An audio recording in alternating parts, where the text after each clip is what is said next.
sono molto lieto che sono qui, è una opportunità che ha pieno di simboli positivi. Si deve andare adesso avanti con l'Europa unita, con le culture diverse, però con una visione che è visione unita, visione di tutti, differenti però sempre con la voglia di fare il nostro mondo migliore. Dunque questa è la nostra responsabilità e ne siamo tutti occupatissimi su questo. È vero, signora Presidente? Assolutamente. Anche in sloveno, per cortesia, perceputo sloveno. Sem vesel, da sem tukaj ob otvoritvi tega festivala. Se mi zdi, da ima veliko simbolno in stvarno vrednost.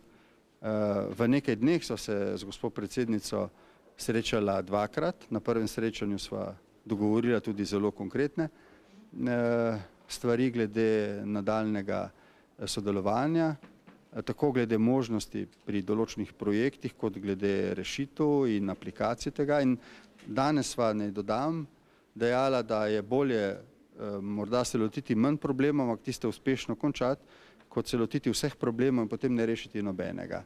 In mislim, da bova tukaj pokazala veliko politične volje in odločenosti, da nama uspe ljudem dokazati, da če se nekaj odločimo, nekaj tudi naredimo. La signora Tamara Perisic, sottosegretario del Ministero dei Beni Culturali della Repubblica di Croazia, oggi a Cividale. Ci può dire la sua prima impressione? La mia prima impressione in assoluto è che è una città bellissima, ci siamo stati accolti benissimo, con grande accoglienza e siamo lieti di poter presentare quello che la Croazia e la cultura croata ci ha da offrire all'Italia e alla Unione Europea, visto che siamo il nuovo membro, che anche quello siamo molto fieri.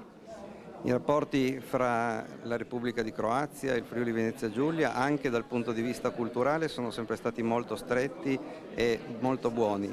Adesso possono anche migliorare. Certo, possono anche migliorare, tutte le cose possono sempre migliorare e credo che la nostra presenza a questo Mittelfest sarà una buonissima occasione per restringere i nostri affari culturali ancora di più e per questo siamo lieti di essere qui. Perché la cultura può essere proprio il modo per ripartire dopo la crisi e credo anche il modo per creare davvero quell'Europa di cui ha parlato anche il Presidente Pahor, che deve basarsi su delle radici molto forti e la cultura ha queste radici, queste tradizioni che dobbiamo proiettare nel futuro.